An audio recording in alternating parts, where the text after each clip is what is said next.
গল্পের শুরুতে আমরা আমাদের প্রধান নারী চরিত্র কিংকে দেখতে পাই। সেই ফিনিক্স পাখির ডিম নিয়ে যাচ্ছিল, তাই ফিনিক্স পাখি তাকে তাড়া করছিল। তখন কিং বলে, আরে জাস্ট একটা ডিমই তো নিয়েছি ফ্রাইড রাইস বানানোর জন্য, এতে এত রেগে যাওয়ার কি আছে। সেই সময় ফিনিক্স পাখিটি তার উপরে আক্রমণ করে, কিন্তু কিং তার সুপার পাওয়ার ব্যবহার করে সহজেই সেই ফিনিক্সকে পরাজিত করে ফেলে।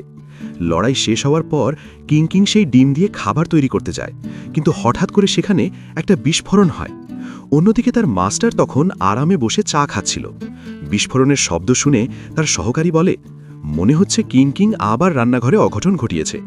তখনই কিং উড়ে উড়ে আসে আর হাসতে হাসতে বলে, আমি ডিমের ফ্রাইড রাইস বানিয়েছি, টেস্ট করে দেখুন। তখন মাস্টার আর মাস্টারের সহকারী খেয়ে বলে, ওহ, এটা তো খুবই টেস্টি।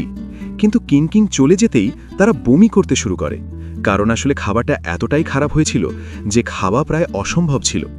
এরপর মাস্টার কিংয়ের থেকে মুক্তি পাওয়ার জন্য তাকে পাহাড় থেকে নিচে গিয়ে বিয়ে করতে বলে, আর অজুহাত দেখিয়ে তাকে এটা বোঝায় যে তোমার জীবন এখন খুব খারাপ চলছে, বিয়ে করলে সব ঠিক হয়ে যাবে। এরপর মাস্টার আরও বলে, তোমার ছোটবেলায় চ্যাং পরিবারের মিস্টার চ্যাংয়ের সঙ্গে বিয়ের চুক্তি হয়েছিল, তাই এখন তুমি পাহাড় থেকে নিচে গিয়ে চ্যাং পরিবারকে খুঁজে বের করো এবং মিস্টার চ্যাংয়ের সঙ্গে এঙ্গেজমেন্ট সম্পন্ন করো।